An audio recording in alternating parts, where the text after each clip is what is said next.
historic day. It brings to an end 14 years of legal battles. And finally, after 14 years of legal battles, Julian Assange can go home a free man. This also brings to an end a case which has been recognised as the greatest threat to the First Amendment in the 21st century.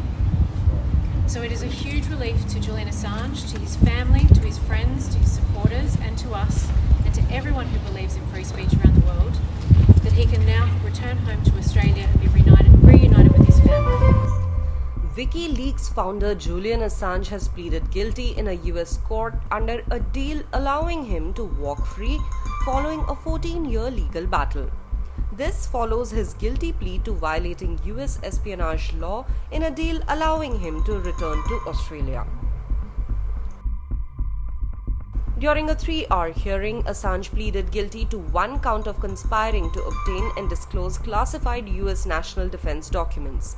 He argued that he believed the First Amendment protected his actions as a journalist. Chief U.S. District Judge Ramona V. Manglona accepted his plea and released him due to time already served in a British jail. 52-year-old Assange is set to leave Saipan shortly after noon local time on a private jet.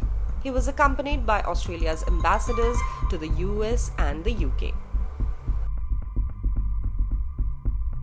Assange agreed to plead guilty to a single criminal count according to court filings in the US District Court for the Northern Mariana Islands.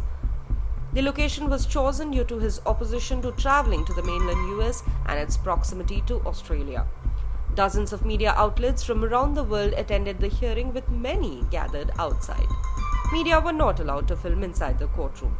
Assange's wife Stella commented on social media about the overwhelming press presence. Assange spent more than 5 years in a British high-security jail and 7 years in the Ecuadorian embassy in London.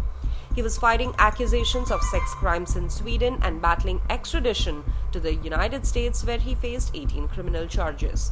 Supporters see him as a victim for exposing US wrongdoing, while Washington argues his actions endangered lives. The Australian government has been advocating for his release and has raised the issue with the United States. Prime Minister Anthony Albanese emphasized that the decision was a result of careful, patient and calibrated efforts by Australia. Obviously, the legal proceedings regarding Mr. Assange are underway right now in the United States. This is a welcome development, but we recognise as well that those proceedings are sensitive and should be respected. This isn't something that has happened in the last 24 hours. This is something that has been considered, patient, worked through in a calibrated way, which is how Australia conducts ourselves internationally. Given those proceedings are happening literally in real time, it isn't appropriate to provide further commentary.